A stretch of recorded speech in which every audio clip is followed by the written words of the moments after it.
Okay.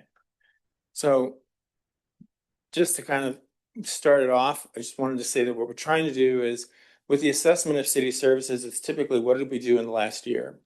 And there's a document that we will pair this with. It was ready until we went through this presentation several times to try and refine our message, and I want to make sure they're in alignment. So I hope to have the whole document to you by Friday. But our administration is focused on delivering better services. We're trying to maintain and improve what we already have, both infrastructure and people. I think we forget about the people part.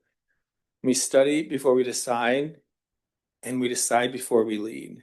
And I hope you guys have seen that we try and study what we're up to before we just come forward with recommendations.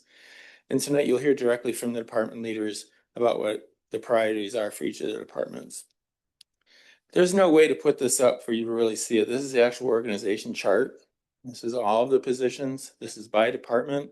So you can kind of see what we're really looking at in terms of across all the departments. And I can't really, but along the main bar, there's the 10 departments across the top. Far right is utilities and yellow. Next to that and down below is fire. I'm going right to left. I don't know why, but then the gray and the sort of in the middle is public works. And blue is our police department. Green conveniently is finance.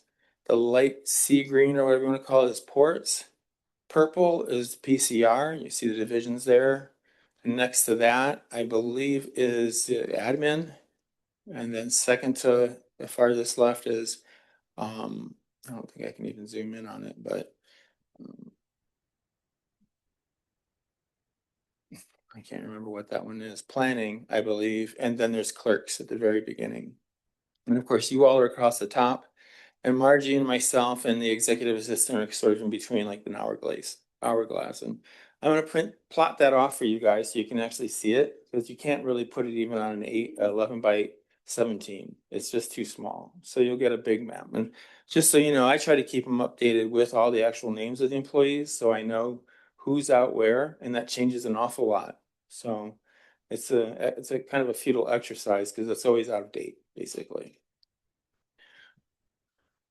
But our strategic focus is to streamline and improve what we do, maintain and invest in infrastructure and people, and plan forward with a comprehensive capital improvement plan. We're doing a comprehensive plan, but you'll learn here tonight that I think we're going to have to start looking at our facilities and some key decisions that we need to make about them. The pool, for example, it can cost $10 million to do improvements to it and fix it, or should we just spend 15 on a new one? These are the kind of things that we're starting to look ahead at. And we definitely want to ensure the long-term livability and sustainability for our community. But that's the overall challenge, is delivering services. They're complex. It's costly out here, as you know, because of our geography, climate, and where we're at. So we provide a lot of services that honestly are usually provided, and I think you've all heard me say this, either by other levels of government, whether it's a borough or a county or a state, and we're doing those to make this place livable and functional. And we've made progress on some of that by building partnerships and actually expanding what we can do here for ourselves. But that does strain our existing services, our people, facilities. There's 6 specific challenges. The seasonal population surges. We all know that happens. It strains travel on and off the island, increases some service demands. Emergency response limitations. There's no mutual aid out here. And we have some, discussions with the Coast Guard and the state, depends on where they're at. But we don't have an adjoining jurisdiction, a county to lean on. It's us. And then, of course, airport-related constraints. I think we know them all. Some of them are things that we don't think about. The fact that there's no TSA. What about security and drug trafficking risks that go on out here? We have high flight costs that limit access, and they also increase expenses. And of course, our short runway with no instrumentation, it restricts the capacity and reliability of flights, and that's affecting people. Environmental contamination and land constraints, kind of put them together. And we were still fighting World War II contamination from 85 years ago. This is a sample over by Delta Western. I mean, it's kind of cordoned off. It's oil. What is that, down a foot? This is why we can't just go and do drainage and pave roads and put in services. because there's oil that they're out there dealing with, and they're putting, sampling and putting in barrels. How and when are we ever going to do that and fix it? Land is limited here. Ownership, as we know, is a lot of land is owned by fewer. Like OC is a big landowner, and the federal government elsewhere is a big landowner here. We have smaller parcels that are private, but that restricts our growth. It makes land really expensive. And frankly, it's because we have leased land and a lot of leased land here, it complicates financing for people, including small businesses who may want to grow. And then, of course, we have limited health and social services here. We have IFHS, the clinic, we have APIA, we have USAFE and LifeMed. That's really our health network here. Plus our folks here at, the emergency fire and EMS department. And then we have extensive local government role. And this is the part where I think people forget that when we're trying to do all these things here, we operate an electric production, electric distribution that usually is provided for by a private entity down in low 48. We provide the state's fire and building inspections, DMV and correction services. We operate a port. A lot of places would have to be a port authority, wouldn't be under a city. And a landfill that would be under a borough or a county. So we provide all the recreation and leisure services here. There's not a defined fitness that you can go join, which causes problems because it's open to the public. It's not 18 and over, which presents other issues and safety things that we have to consider that those folks may not. So the approach to overcome some of these things is develop strong partnerships. We work obviously with our federal and state delegations, the Coast Guard, State of Alaska, Unalaska Corp., Kawalangan Tribe, and of course our school district. We try to develop and maintain a dedicated, hardworking team and maintain a strong shared philosophy. We really do try to study before we decide and then decide before we do something. Internal issues and external issues. Internal ones are easier to deal with. This is a maintenance problem. It's never on a schedule. It's the light cargo dock. Just flooding out there one day. And we have people trying to load products through there. We're trying to enhance our operations, develop more teamwork across the directors and across our departments. And we're offering training and education. That's why we're trying to invest not only in infrastructure, but our people. Focusing on maintenance. Do what we do and should do better. But then there's the external issues like environmental cleanup that you saw. That's a big one. What about our airport? We've heard about the airport for a long time. Well, we have a terminal building. We just had someone look at it and tell us basically it's worth tearing down. But we need a roof on it. How are we going to function until we figure out where we're going to put it? We keep hearing about the master plan, but we're stuck and we have to figure out a solution. So I'll talk about that in a little bit. I think when you look at the fact that our building stock is at least 30 years old now and aging, and how long it takes to redo things here and make decisions. I'm telling you all this because I'm going to be looking for you all for some help later because our CMMP is going to look different. We can't keep putting things off. When you think about how long things take, it could be 40-year-old buildings before we know it. I want to aim higher. My team wants to aim higher, and I need your help to aim higher.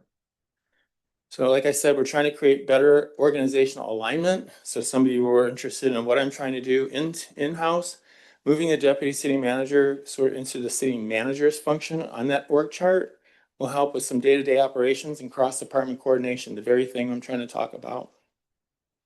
It ensures that projects and our priorities move forward more efficiently. Administrative services, the human resources department. We have really 178 full-time employees, but there's over 200. That's a big job.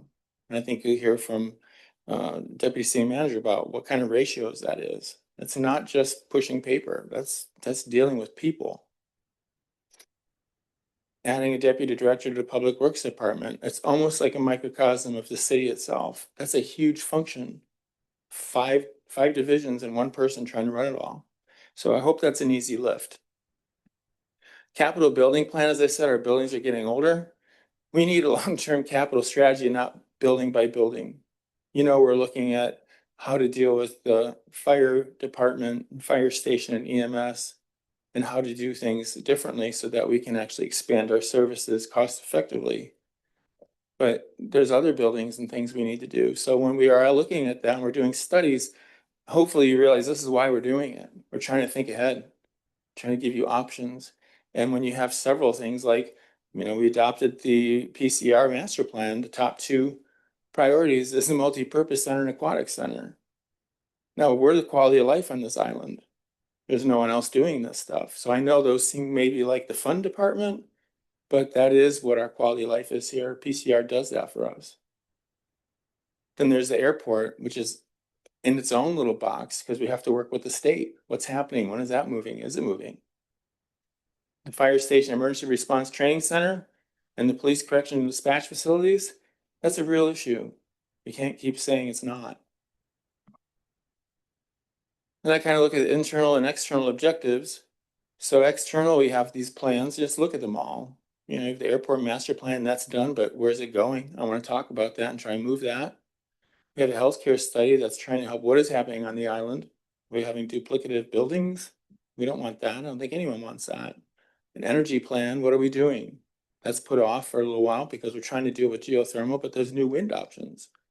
Shoreline erosion just kind of popped up and suddenly we're losing shoreline. We want to work on the recycling plan. I was just talking with utilities today. That's hopefully going to be out for an RFP here soon. But we're working with partners on environmental remediation. And we can't, we have to do something about transit. If we don't want everyone bringing new and more cars here, we have to provide some sort of alternative. But internally, we're trying to deal with things like we've started a comprehensive plan and planning is working on that. Fiscal sustainability plan, you all have started making good strides. You have part of that on tonight. That's an objective, but we need to do a plan. Road grading and drainage, you saw what some of the holdups are there. Environmental issues. A ports demand and rate study. Emergency operations plans, those are 20 years old. Capital building plan, that's what we need to sit down and look, how can we leverage our investment? How can we finance that over 10 years? Because right now in our CMMP, none of that's on there. It's a 10-year plan. We want to talk about a student scholarship program to help promote ourselves, our own folks here who want to work the trades, and we're not trying to recruit from off island. We give people here from the school who want jobs to go for training at AvTech elsewhere and come back, and they have a job in the summer. And then we have to address daycare. We have 19 families that have pre-K children, and no one else is addressing that. And it's a problem for the school district as well. The internal objectives are maintenance, our road grading, drainage, roof and building inspections, a maintenance plan, and an inventory of all of our infrastructure. We still don't have one. I was walking across the pedestrian bridge the other day during the conference, and I kind of noticed that it hadn't been painted since I've been here. It's not on any plan. It was years ago, but I don't know what happened to that plan. But the biggest thing I think we can invest in is people. Investing in our own team through education and training. I'm really all about trying to drive alignment on what we're trying to achieve with what we can actually do. And improve relationships with our leaseholders and businesses. These folks are paying us money for services, and we forget about them. And provide opportunities like this, the conference. It was amazing. It was an idea that I had in March, and PCR just jumped on it and helped with planning to make it happen. So doing that with more lead time would be better. So I'd like to invite Margie Veeder up here to do Department of Administration. And I appreciate you all paying attention and for your time tonight.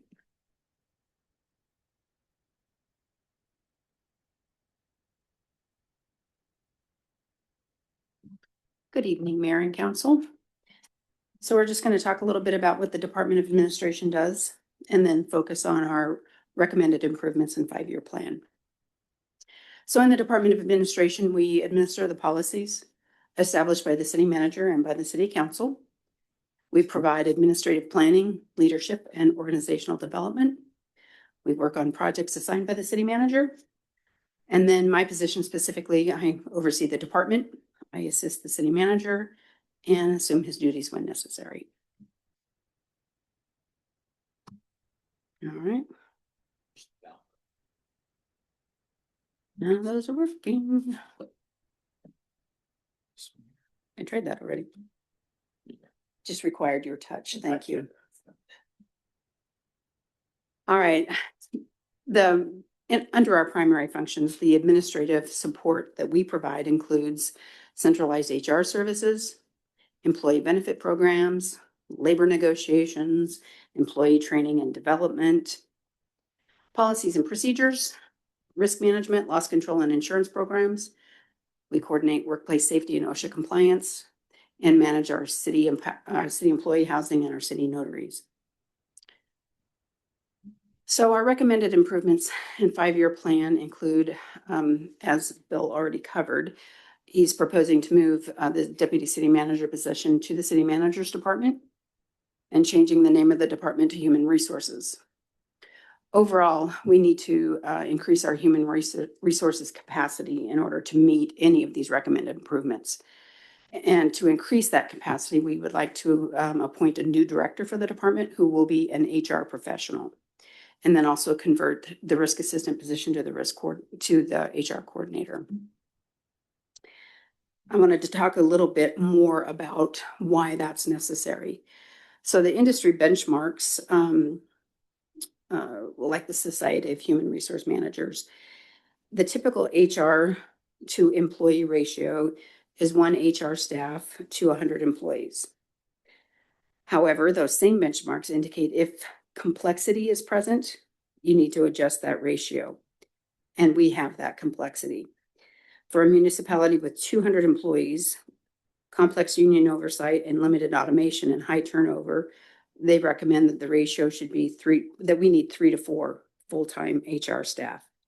We presently have 2. So those complexities, I'll talk a little bit about that. So we need that increased capacity due to the manual systems that we presently have in place, with no HR automation managing the application process. Tasks such as onboarding, compliance tracking, and documentation are very time consuming. And we work under 4 unions with 6 bargaining units. It's very complex and requires extensive involvement in negotiations, contract interpretation, grievance handling, and labor relations. And our high turnover rate also means we're continually recruiting, hiring, and onboarding. To accomplish our recommended improvements, we need additional HR staff. Also, another complexity that I didn't really cover right there is when you're going to implement change or make changes, we all know how difficult that is in a workplace environment, initiating and managing change. So that would be another complexity that would lend itself to a reason for needing additional HR staff. So going back to our recommended improvements, we would really like to get an electronic employment application process in place. We want to further automate our human resources information systems and improve processes between human resources and payroll. Under the employee development banner, we would like to improve our annual performance evaluation process.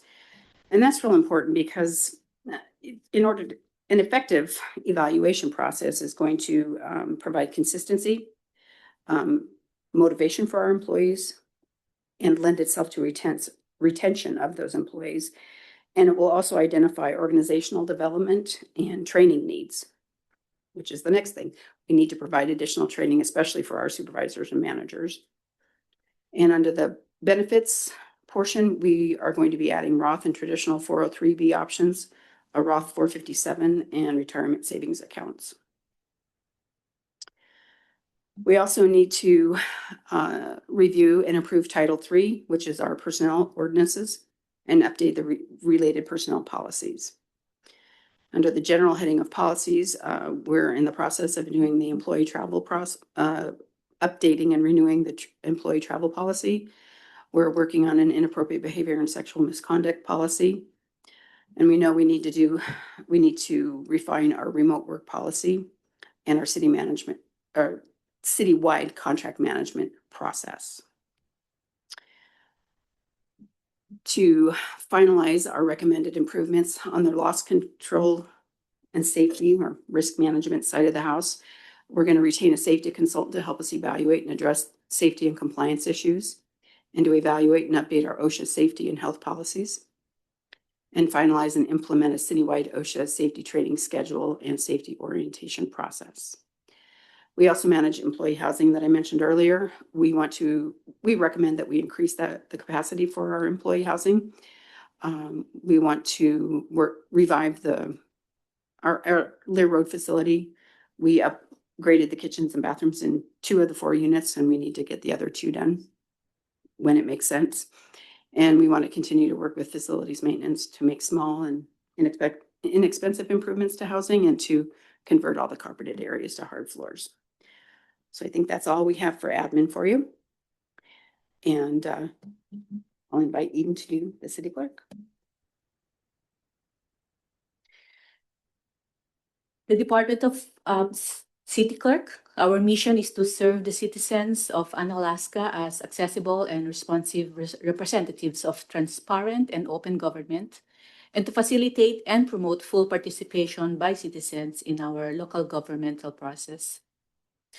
So the City Clerk's office responsibilities include legislative support to the mayor and council, manages codification of the Code of Ordinances, administers elections, custodian of the city seal, manages official records, and responds to public records requests, issues business licenses and taxi permits.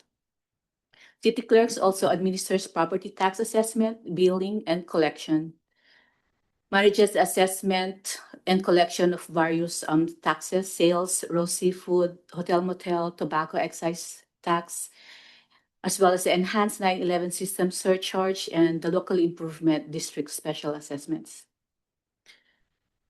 It's also the responsibility of the city clerk to prepare and post public notices and provide telephone and mail support for City Hall.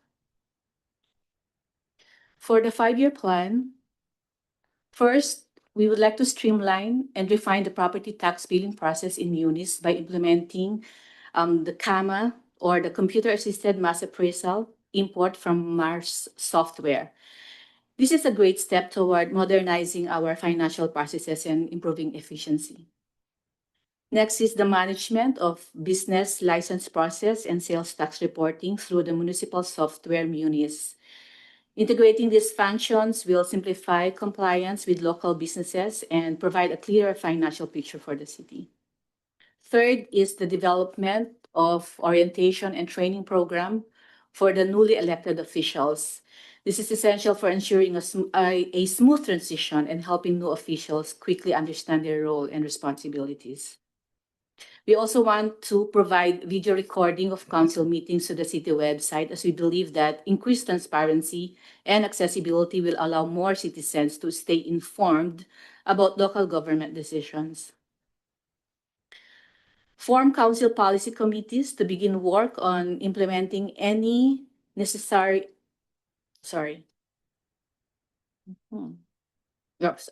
Form council policy committee to begin work on implementing any necessary council policies, including an update of the mayor and council travel policy, city council code of conduct.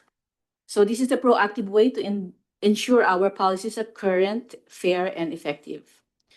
Next is research and revise records management policy. A strong records management policy is crucial for historical preservation and efficient information retrieval. Second to the last is to develop a plan for records retention, transition to electronic or microfiche records due to limited storage capacity. This move will save physical space and make information more easily searchable and secure. Lastly, we would like to develop and train a pool of election workers. We believe that building a trained team is key to running secure and efficient elections for our community. Looking ahead, the 5-year plan for the Unalaska Department of City Clerk focuses on streamlining processes, modernizing financial management, and enhancing support for city officials. Thank you.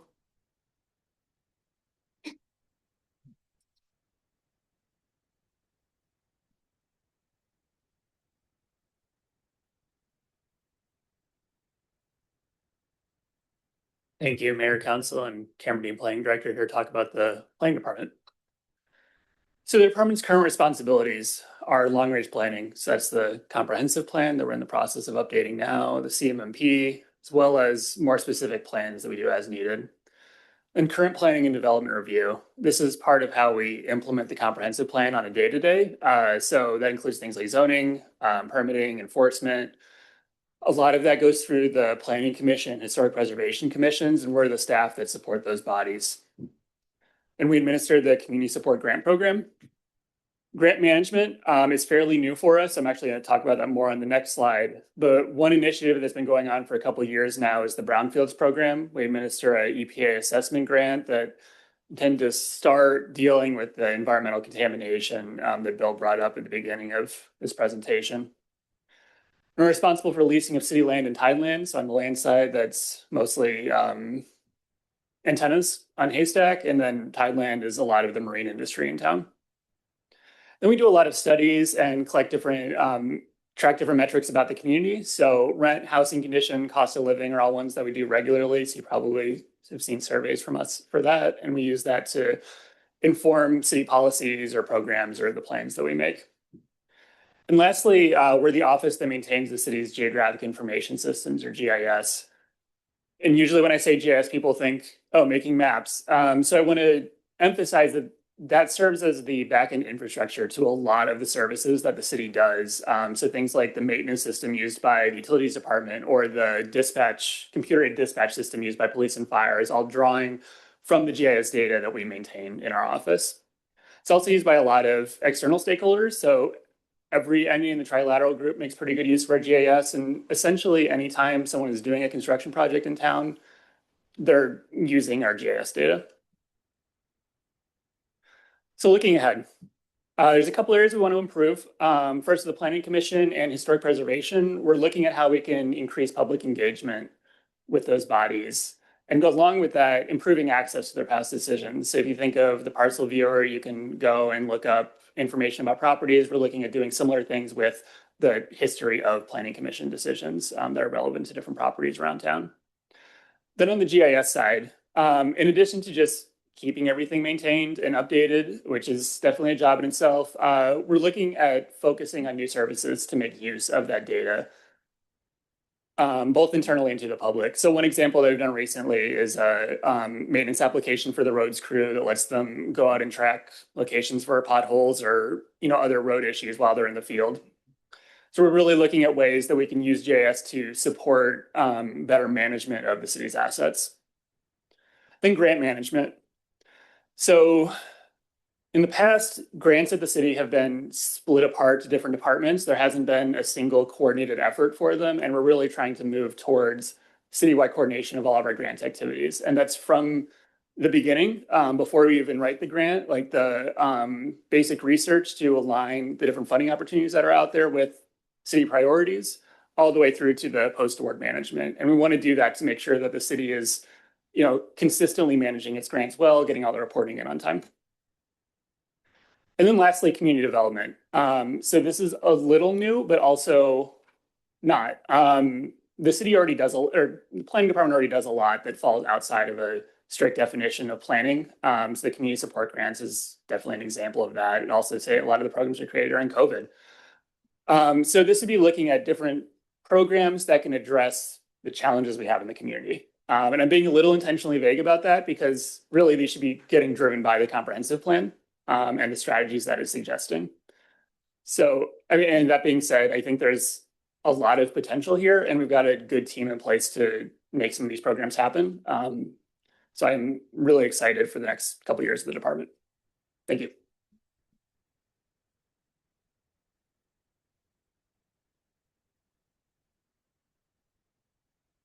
Good evening, Mayor, Council. I'm here for the Department of Finance, which also encompasses IT. I do have the Interim Finance Director online, Jim, and then our IT Manager, Jack, is with us. So the mission of our department is in the spirit of excellency, integrity, and dedication to the mission of finance department is to provide sound and innovative financial management in the areas of financial record keeping, accounting, payroll, accounts payable, billing, budgeting, and reporting with a desire to provide outstanding customer service because we are the face of the department in terms of people come to pay, and conduct ourselves according to the highest professional standards. So there are some tasks right now we do have in progress. We are working, or let me say we have worked since now is with the council right now, this fiscal sustainability. We work with outside experts, the administration department and the city council to establish the fiscal sustainability fund. We intend to provide a long-term fiscal stability to the city. We also continue to improve the annual budget document in compliance with the government finance officers association, recommended practices, and we continue to incorporate financial sustainability sections throughout the documents. Also, the department is working to implement paperless option using Tyler content management for payroll and general billing. Just a little. We have that in. Okay, so the next one is a little tiny. I think there was a change to that. So as we continue with the tax, we also we continue implementing electronic timekeeping software, which is the executive time system, which is part of the Tyler technology family, as is our Minis ERP software. We do this to get all departments, except those ones who operate 24 hours, to be able to handle like our time clocks in terms of streamlining our payroll. We're also working to implement a web-based payment integration core for utility and tax billing.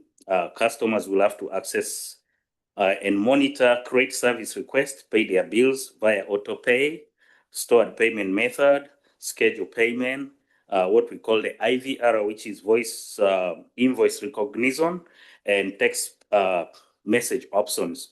So right now, if you pay your sales and property tax, you pay about a 4.14% fee, and that's a lot of money if somebody's paying $2,000. So after implementing this system, we expect to bring that down to about 2.95%. That's when people pay using credit card, even though you have other options. Right now, if you pay your check, it's about $6 fee that has to be submitted to the bank. So once this system is implemented, we'll use what we call the e-check.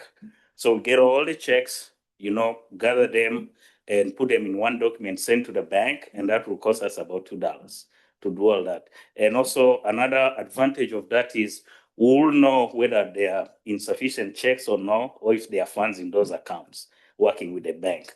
So that's one of the advantages of implementing that system. We're also working on implementing a web-based access, online tendering via e-check, ACH or credit card like Visa, Master, Discover, or American Express for utilities, general and tax billings. And then we also continue to work with Ports Department personnel in revising collection and billing procedures to produce delinquent account receivable.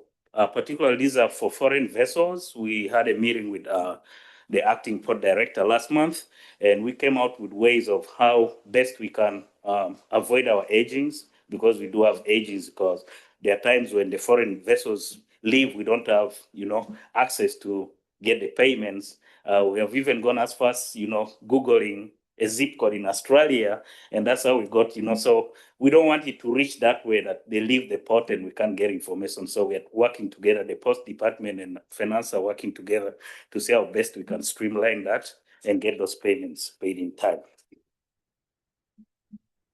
So as I mentioned earlier, we also incorporate the IT department. So in IT right now, we are implementing e-bills for general billing accounts so that customers can receive, that's still part of finance, implementing the billing general accounts so that customers can receive invoice via emails. And then in the information system, which is the IT side, we are upgrading the UPS for City Hall, data center with dual controllers, domain forest upgrade. So we have moved from .us.gov to now .gov. A lot of departments have already, moved to that domain. And we even though we still have a few people within the city who have not moved, we're working on that to get everybody have that domain. The IT is also working on cybersecurity penetration, additional upgrade to network switching at public safety data center. Also, we are working on upgrade to network switching at the City Hall data center. We're also working on upgrade for primary firewall and then configure VoIP paging servers. So we do have recommendations for improvement. We would like to continue to develop a better budget document in terms of policy, structures, and directions. Review roles and permissions and workflow setup within Minis, and add workflow for fixed asset accounting and for line item transfers. That's working with other departments like DPW, utilities, and so on, and even other ports and so on, any department that has capital projects that they work on. We recommend reviewing the current purchasing and program and update the related policies and procedures based on what we have experienced in the department. Things will work and streamline, easy maintenance and running. Information system, we plan to create an additional job position. That's for a system administrator. And this is because we would like to accommodate the increased workload and more effectively distribute highly specialized duties. Because sometimes when you go to our IT office, you find the place is closed for a few hours because they have to go work in another department where they need 2 or 3 personnel to do that. So we think if we add one more position of a system administrator, that can accommodate that increased workload. Also, we continue to develop and streamline cash receipt deposits, procedures for electronic check deposit system using Check 21 for cash receipt batches and electronic deposits. Thank you.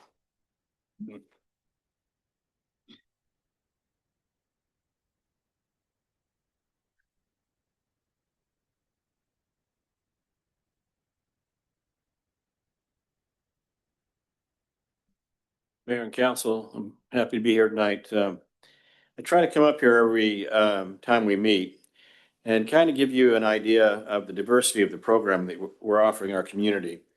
We try to enrich the diverse community by providing culture and leisure and recreation facilities and services.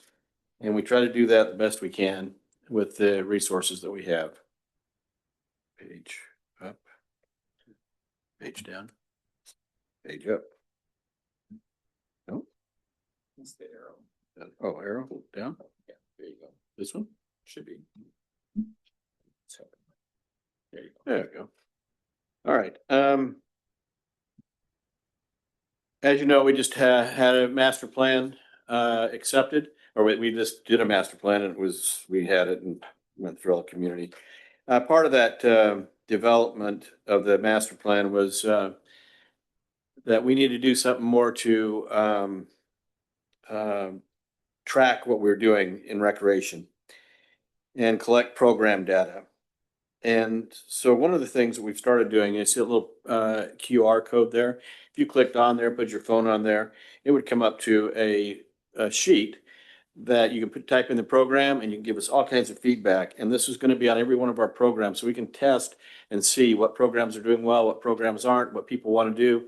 And it gives us a chance to really reach out to the community in a number of different ways. We have these program QR codes everywhere. We're going to have to, at some point, we lost a tent this year, so we're going to have to replace some of the tents for the Heart of the Aleutians. At our community center, we have some short-term goals, long-term goals, but the short-term goals that we do every year is that we look at weight and cardio equipment in the community center. We need to continue to replace the old equipment. And then this year we need to purchase new tables and chairs to replace our current ones. At the Heart of the Aleutians, we used every single table we had, and every single chair we had in both Burma Road, the pool, and the community center. And so we need to have a few more of those to help us do our activities. At our library, the community uses our new library. We could not have offered an effective conference like we just had without the library. And today we sent in the final report to our granting agency that helped us with our digitization project. And we've digitized a number of resources, the newspapers, Bristol Bay Times, and that'll be all ready for you to look at any time in early 26. We're now able to look by keywords, and we're putting those in so you can search and find the articles. We're also thinking about adding, according to the master plan, it said people would like to have, you go to the library and maybe you check out a drill or you could check out a saw.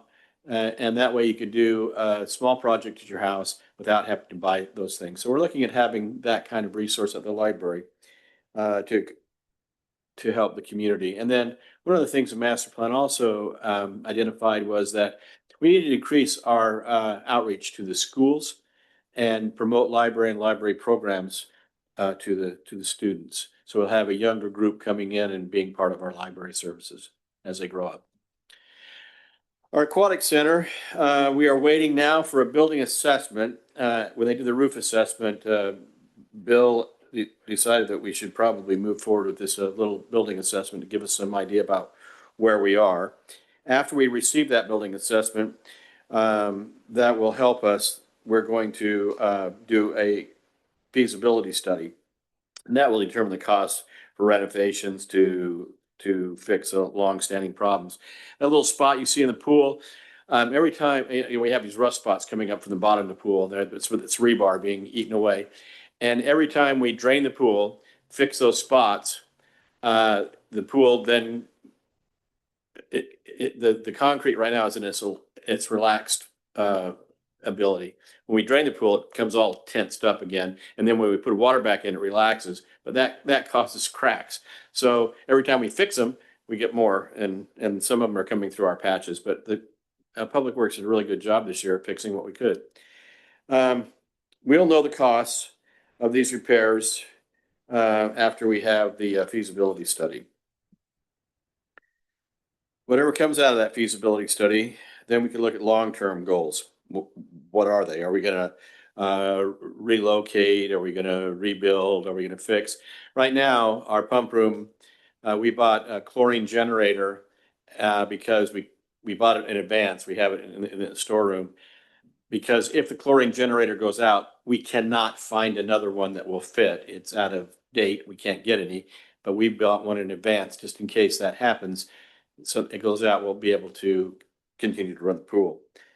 Our Parks Department, today we sent out a work order to put some electricity down at Sitka Spruce Park to enhance the overall visitor experience. We really want to make sure our parks are user-friendly, and we do everything we can to make sure that we have the best equipment and the best things at our parks. And in September, I'll be going to the NRPA National Conference to talk to all the playground manufacturers and asking for designs and new equipment and playgrounds. We've been collaborating with the Great Western Recreation to design a new playground at Eagles View Elementary. The design we've kind of, at least right now we're looking at, it is a Jurassic Park kind of design with dinosaurs and those type of things throughout the playgrounds. We have 3 different playgrounds there that we need to work with. It's about a $3 million project. And so we're doing everything we can to get that up and running to be ready by next year. And that'll take a little bit of public input, but we'll get there. Thank you.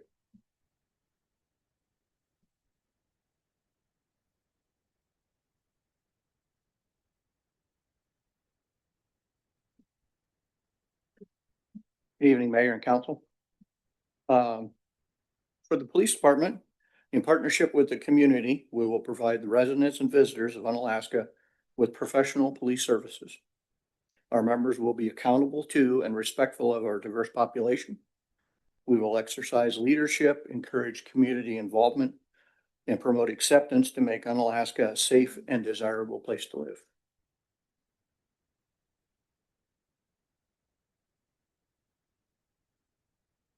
Things that we have going on right now, recruitment is a big thing. This has been going on for several years.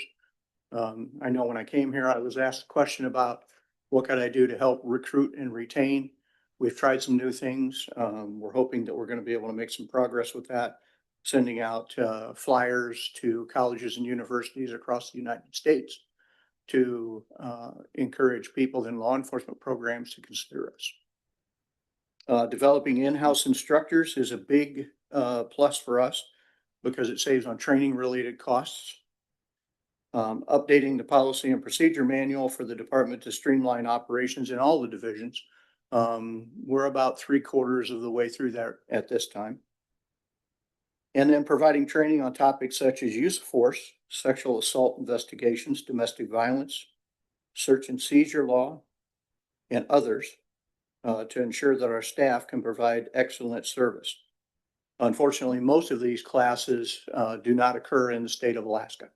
We end up having to send people out. That's why it's better to try to come up with train the trainer programs and be able to train our own in-house. Some recommended improvement. Staffing remains a critical issue. It impacts our outreach with all members of the community. Hiring a recruiting company could help us bring in more applicants. The process would consist of developing the right plan to attract new applicants. Current staff, the level, does not have the ability to conduct comprehensive recruitment efforts. We have looked at the possibility of a grant that might help us offset some of the costs of a recruitment company if we went that way. Also hiring a consultant to conduct a staffing study. There hasn't been a staffing study in the police department for many years to determine what our load is as far as time away for training and vacation and how much we're spending on overtime as opposed to a full-time position.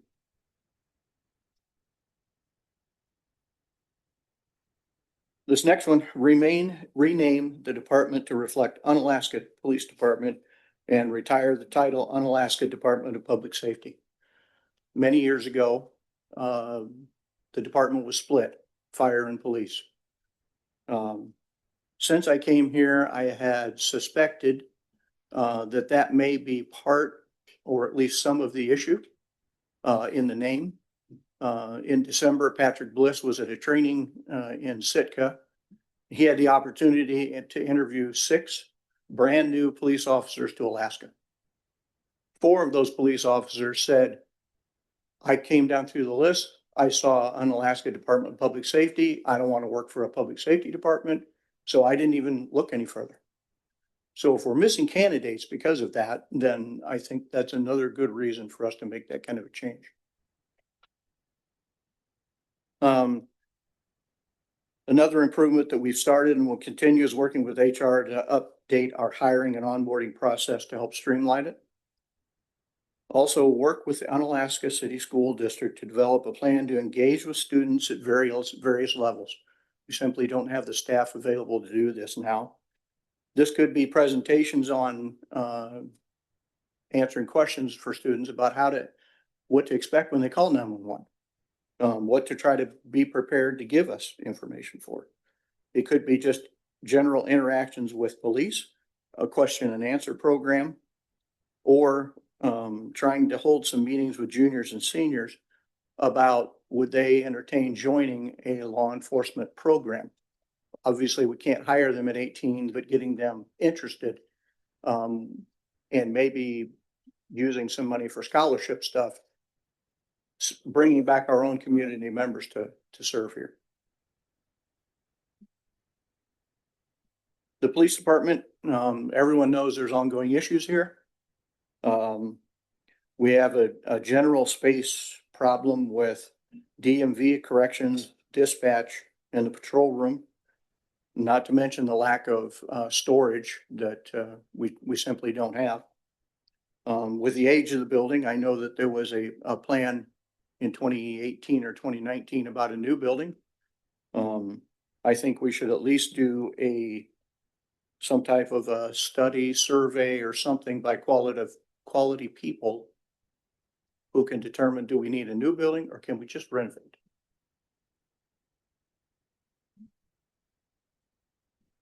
Thank you.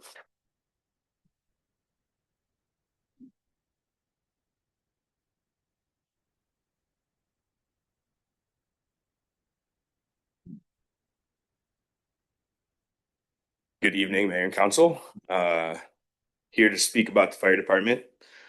So I think it's pretty prevalent that the fire department has had some significant incidences that they've responded to over the years since 2018.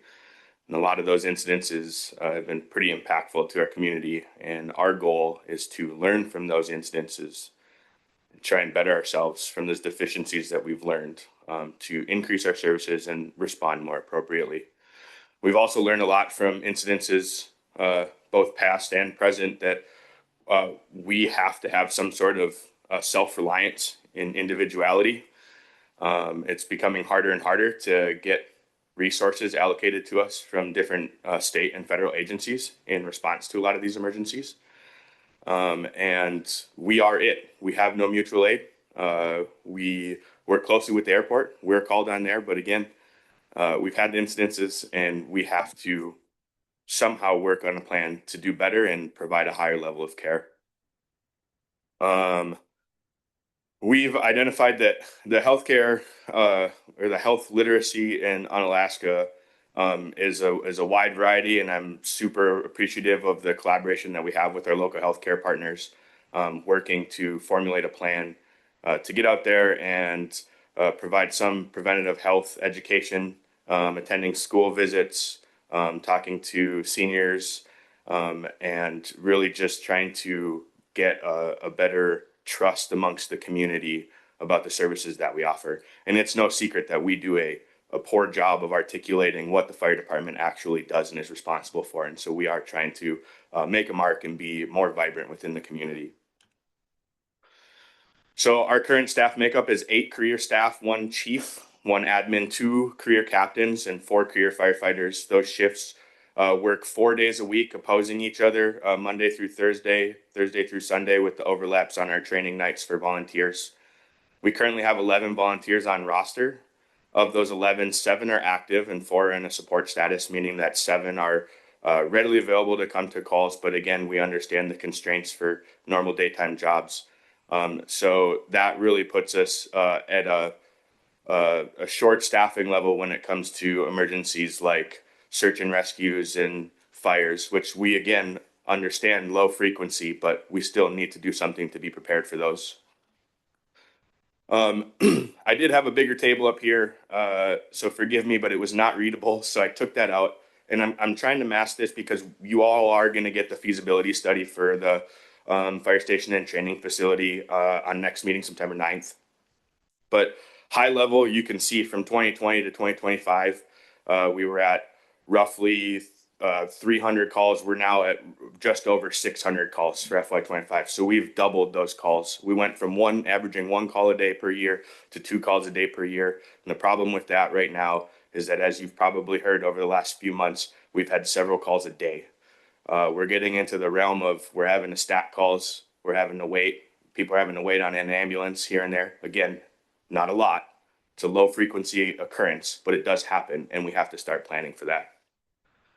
So this year we've done in FY25 291 EMS calls, 187 transports. That means that we've taken them from their place of the 911 call or the incident to the clinic for stabilization, higher level of care. 281 fire-related events, and we've attended 41 community outreach events. And I'm sure that you've seen us all there, whether that's grilling with the music or just EMS standby for all of our community runs. So again, I think a lot of things, I'm very proud of our staff and volunteers that commit their time away from their families to be here and be a part of the department and its mission. Our goal is that if you call 911 in Unalaska, it's no different than the services you expect to call when you call 911 in Anchorage or you call 911 in San Francisco. We don't believe that there should be a disparity amongst that care level. I think that we do a really good job at continuing education. A lot of people put in a lot of effort. And really, we get hampered by staffing levels. It's really hard when we show up to a fire and we have 7 people. Some top key achievements. So we've regained our storm ready and tsunami ready certifications. We've completed the multi-jurisdictional hazard mitigation plan. Those were 2 really big lifts and that I'm happy to get off of our plate. We currently have a ongoing fire academy. That class has 6 students that are ready to graduate in just a couple of weeks. We'll do the state test here. We have an EMT academy scheduled for later this winter. You'll see our schools back in session, so you see our trucks there. We hit the schools at least once a week with our crews doing first aid, CPR in the classes, and then just regular interactions with the students, reading stories, just kind of overall safety talks with all grades. And then the big one is that actually as of September 15th, we plan to get our first 4 units of blood on the island. And so Unalaska was approved as the first ambulance, ground service ambulance in the state of Alaska to have pre-hospital blood for a massive hemorrhage protocol. And we're excited to introduce that capability. So looking ahead, we have lots of things that are happening. We've identified the deficiencies and we've tried to prioritize a list of how we start to close that gap on some of the things that we need to offer to make sure we're providing the service that the taxpayers are paying for. Policy, protocol reviews, those things, some of those have been outstanding since 2014, 2017. We heard you guys, I think it's been probably 2 years now, we've heard you about trying to come up with some sort of outside the box thinking of how we do recruitment, how we retain volunteers. So just as a bare number, since 2022, we've put 63 people through our academies. We've retained 3 of those as volunteers currently today. So 63 students have come through our programs. Hundreds of hours of staff time go into those programs for lessons plans, for testing, for coming in and making sure that they're getting their didactic materials done. We've retained 3 of them. And again, we understand that that's a commitment. It's a time commitment from volunteers. And we're very appreciative of the ones that have stuck with us and continue to serve. But something has to change with our staffing model or programs are going to have to get cut. So our recommended improvements, again, at the admin level, a deputy chief, I look around the city, I see that there's deputies amongst just about every other department. A number 2, we have no succession. If I go away, it's really difficult for a shift captain, a street supervisor to come in and fill that role. That's a big lift for them. And then again, transitioning to a 24-hour staffing model, we would need 1 additional captain, 3 additional firefighters. I think the big thing here is that you'll get this in the feasibility study. We understand that there's a problem with staffing. We understand that the city is not going to put on 20 people. But there is a solution that we're looking into, and that's creating a student live-in program. It's a program that exists throughout Alaska. It gives us student firefighters. It gives us the ability to support local youth, keep them here. It also gives us the ability to support youth abroad and bring them to our community and show them what we're all about. Brings them here for 2 years. They get an associate's degree, and we get work at a fraction of the cost. And it's successful in other departments. There's many departments in the Fairbanks North Star Borough that currently use this program, and they've increased their staffing and they've been able to maintain an adequate level of service. Obviously, to do that, we need the facility.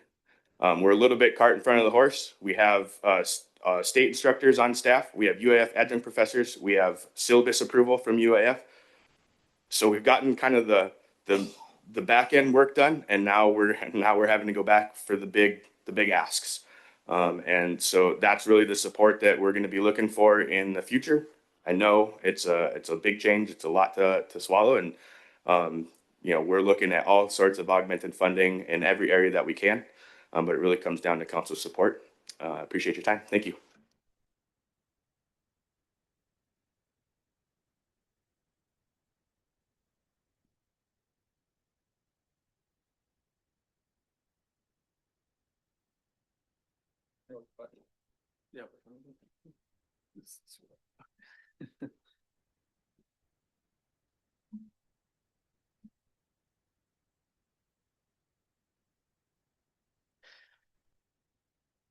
Good evening, Mayor Council. We made it to public utilities.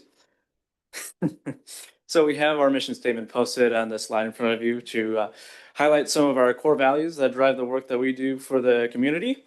Starting out, I'll go over our divisions and some of our facilities and just give a broad overview of what we do. So in public utilities, we have 5 divisions. Electric production, this is our powerhouse. We have our old and new powerhouse co-located with a capacity of about 20 megawatts. Our electric distribution division, which operates our 35 and 15 kV systems, they also perform the maintenance on them. Our water division that maintains our 6 million gallon per day facility and surface water system and 3.5 million gallon per day groundwater system. That's about 3 wells that produce that capacity. Our wastewater treatment division, which operates our 0.9 million gallon per day chemically enhanced primary treatment facility. It's a pretty mouthful, which on average runs about 500,000 gallons per day. We do get pretty high in those numbers in the rainy season, of course, when we're processing more wastewater. And lastly, our solid waste division, which processes about 8,500 tons of solid waste and 20,000 to about 180,000 gallons of leachate per day. And this is, of course, the runoff that we get in that solid waste in our cells and process. Although it's not a division as part of the department, we do have utility administration that oversees the regulatory compliance on the capital improvement projects throughout the 5 divisions, and as well as general management. Looking ahead, focusing on utility administration, we are prioritizing developing SOPs so we can take the information we have in place now and hopefully develop some more useful tools for future staff. And if we do have turnover, we can better help those new employees. We're also going to be monitoring the performance of our new rates. So our CMMP and all of our budgets are based on how these rates were structured. So we want to make sure that each one of these divisions are performing to what our goals are as far as revenue and expenditures. Lastly, focused on staff, we want to continue to develop and advance new management staff through training. We do have quite a few new employees and supervisors in utilities, so we want to make sure that we provide them with the correct tools to exceed in their position. And lastly, fill vacant positions and, of course, focus on addressing staffing levels in our water and electric divisions, which do require certifications within the state of Alaska. Starting out with wastewater, our main focus for this division will be long-term reliability. As you can see, these are a lot of maintenance projects. We do have some fairly new facilities, partly due to regulatory compliance. So our wastewater division has been working diligently to put together a maintenance program, and now we're implementing that. So that's taking care of our collection and treatment systems. In addition to that, we're identifying problems which stress operations, and that would be inflow and infiltration detection. And this is just leakage that we might get around main lines, manholes, or services that add additional flow to the wastewater system during our rainy season or maybe that flooding time when the snow melts, adding stress to our facilities. We're also looking at SCADA improvements, additional monitoring for sites that may not be monitored at the moment, adding a little bit more safety and reducing that liability, as well as equipment upgrades as needed. And staying on top of it, of course, we're able to implement incremental upgrades, controlling some of our budget. Water. Our main capital project here, of course, is the Captain's Bay water line. With the completion of this project, we'll be able to, of course, take advantage of our redundant systems and utilize them to supply the community, allowing us to fully decommission our surface water system so we can do some much needed maintenance. For example, our CT tank and our Icy Creek Reservoir. The CT tank being the tank on Pyramid Valley, and Icy Creek Reservoir, of course, has taken in quite a bit of aggregate, so there's a need to remove that to gain that raw water storage. And moving through operations, we do have some projects that are ongoing. We do have some leak detection that we are performing this year. The consultants were supposed to be in today, but due to weather, their plane turned around, so we're rescheduling that. We've also made quite a bit of progress on our automatic meter reading system project. So we are expecting some materials mid-September, and this is to fully automate a lot of our meter reading processes, which is also tied with our electric system. So now we'll have one system, everyone under one umbrella, gathering that information. And lastly, we are planning some public watering points, and this is more of a health concern as far as for a current system of utilizing fire hydrants and connecting that directly to a source that might not be protected. So we're looking at how can we utilize our existing facilities to accommodate that and keep providing that service to the community. Moving on to solid waste. We have our alternative solid waste management plan, which is our big focus. This is a feasibility study, which is looking at whether or not we should continue conventional landfilling or cell expansions, shipping our waste off island, and of course the main focus, gasification. And we're looking at whether or not, what is going to be the most operationally and economically sustainable option for the city for now and into the future. We're expecting a draft, hopefully first or second week of September, and hopefully present a final draft to you before the end of the calendar year. In solid waste, we do have ongoing maintenance, of course, in between any changes that we're going to do to the facility. We have to maintain what's in place, which includes baler bagger system control upgrades, a conveyor system replacement, and also a scale replacement, which I'll touch a little bit more at the end. And we have continuing operational projects, our metal recycling, our C&D, construction and demolition removal, as well as our hazardous waste removal, all of which are current under legal review, so we can put these bits out and actually take care of some of that work. Lastly, the city applied for a EPA SWIFR, or Solid Waste Infrastructure for Recycling grant. And that grant did have quite a bit of ask for example, a scale replacement, relocating some assets in the landfill to better our operations, as well as tools and equipment to consolidate some of our metal into the future, as well as shipping costs. Power production, or our powerhouse. We are looking at our energy storage system for this year. We're going to start out with some RFQs for qualifications from engineering firms, so we can go for a full design and put this project out for bid. In operations, we're continuing with control upgrades. Of course, our new powerhouse is about 17 years old now. It's not so new. So as things age out, we do need to replace them to stay on top of things that are becoming obsolete, and also to maintain our reliability. As well as cooling systems as part of our operational projects. This is to ease maintenance, add some efficiency, but also looking into the future for potential additional capacity requests. And of course, we're looking at how can we increase capacity from powerhouse, and that is through purchase power from other generators, also permitted limits. So although we do have 20 megawatts of installed capacity, we are permitted for X amount of emissions. And in addition to that, we may have units that may be limited.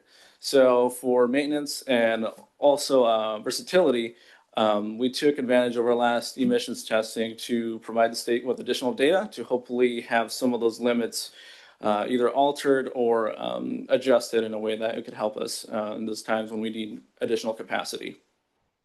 And of course, lastly, for large requests, we are looking at additional generation. And to close out, we have our power distribution or line division, and our main focus for them is subtransmission upgrades. This is a 3-phase project that we have for our 35 kV system replacement. And the first phase that we're looking at is just to develop a plan on what is needed, the equipment, and some designs. So up to this point, we've had completed studies. We've also done analysis and some small consultations on what is needed, but we have not received full design drawings or what we need to replace. So our first step is to come up with a plan, see what we actually need so we can get that project moving forward.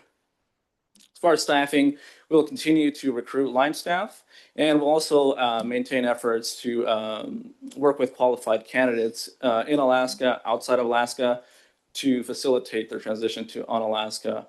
The state of Alaska is pretty unique to some of the licensing requirements, so we want to make sure that if we do have qualified candidates interested, we work with them to come out to our community.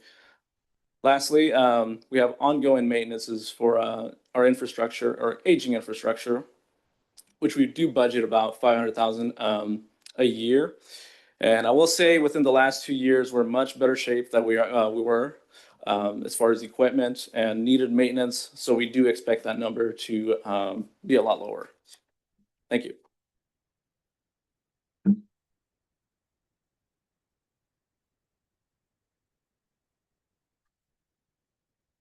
Well, you get me for Public Works because our interim Public Works Director is not available this evening. So, as you know, the mission of the Department of Public Works is to efficiently manage and maintain our public infrastructure, facilities, and the health, safety, and quality of life for residents, workers, and visitors. DPW is committed to excellence in their service, innovation, and project execution, and collaboration across all the divisions to meet the needs of a growing and evolving community. They have 35 full-time staff. There are 5 key divisions. Their FY25 operating budget is just about $7.3 million. They oversee $73 million in capital projects. It manages all of our vital infrastructure, and it supports the Department of Public Utilities as well. You can see on the left is their guiding goals to deliver high quality public infrastructure and services, efficiently manage capital improvement projects, maintain citywide operational readiness, strengthen internal capacity through training and collaboration, and plan for sustainable infrastructure and growth. And their focus areas include the timely completion of over 40 major capital projects, continued GIS mapping and data updates, interdepartmental coordination for engineering, safety and compliance, policy updates, and implementation, streetlight maintenance, junk vehicle hauling, etc., and enhanced support for citywide operational planning. Their long-term vision of that department is over the next 5 years, they want to focus on growing their staff capacity and maintaining core infrastructure, supporting evolving city priorities outlined in the upcoming comprehensive plan, and adapting to workforce changes, expanding training and advancing major energy and water projects. They have an administrative division, also helps utilities, but it oversees the department-wide operations, provides clerical support, engineering, payroll, and purchasing. They manage 48 capital projects in varying stages, issuing permits, conducting surveys, managing RFPs, and supporting GIS data. This particular division's budget for FY25 was $981,000, and there's a staff of 7. The roads division, we have 42 miles of road, 5 bridges, 27 acres of parking areas. That one shocked me. I did not realize we had that much parking. Conducts grading, drainage, snow removal, the seal coating. Finally, I'm so pleased that that finally happened. And stormwater maintenance. They provide CDL training and assist with city events. And their budget is $2.8 million, and a staff of about 10 plus seasonal people. People often forget we have a supply division. We're big enough that we have a division that actually makes sure that things that are coming in are what we ordered and getting those things around to all of our departments. And they manage inventory for the Department of Public Works and Utilities. And like I said, the citywide shipping and receiving. And they maintain the fleet mileage and parts tracking and oversee the janitorial stock. And coordinate freight, fuel billing, and organize our annual surplus sale. They have an FY25 budget of $379 million, and there's a staff of 4. Beg your pardon? What did I say, million? Oh boy, my mistake. 379,000. Thank you, Eden. The vehicle maintenance division inspects and repairs and maintains over 200 city vehicles and equipment, handles diagnostics, the fabrication and parts procurement, and it supports other departments with their fleet safety and reliability. And their FY25 budget was $1.75 million, combined with a staff of 6. And then there's facilities maintenance. They maintain about 50 buildings, 16 housing units, and 8 parks. And supports capital and park projects through skilled trades, carpentry, plumbing, electrical, conducts annual inspections and ongoing facility assessments. Their FY25 budget is 3.13 million, and they have a staff of 10. So the key requests, that's the end of Public Works. And we have one department that is not ready to come forward yet, and we are still pulling information together for our ports and harbors. So that will be provided to you with an update on that department September 23rd at your September 23rd meeting. So kind of summarizing this all up and what are we looking for, and hopefully that what you'll take away from this presentation is that we want to invest in our infrastructure and planning, and we're going to need some help looking at how to approach a capital building plan. What's the need across all of our facilities? We probably need a consultant that should help us look at what our real airport issues and how to move forward are. Someone that understands that stuff. Because nothing's going to change unless we start doing something to it. Strengthen our people and operations. We want to provide support, critical staff positions and organizational alignment. Fund new programs to better serve our residents. Back the student scholarship program and fire department student live-in program. This is really a key thing. A lot of the mid-level staff have been talking about trying to do more with training the folks that are here on the island and work with our young folk. And advanced policy and advocacy. You know, we have a lot of work that we did some of the things, but we still have to go back and finish some of these things. Supporting code changes for Title III, public policy updates, etc. I mean, some of that's from 2018 and 19. And continue assisting with lobbying efforts at the state and federal levels. Several of you have gone on those, and it's very valuable to have you guys involved. And that's really what we're looking for here. So I just want you to remember that this team works hard. They remember the work of the folks that have gone before them. You know, the people who've had the jobs before them, who did the work, who paved the roads, who put in lines and electric, etc., built the powerhouse. But we want to help start finding solutions to our current problems that we're facing. And whether it's energy or recreation, safety services, roads, capital projects, etc., we really need city council support to continue meeting the needs. So I wanted you to see this as a whole organization coming forward, because I know you see us all the time, but it's usually to pass a resolution for something or a budget amendment, etc. And I really think that you as the council was due a presentation from our whole organization. And I wanted you to see everyone do that. So I thank you for your presentation, or for your attention to our presentation.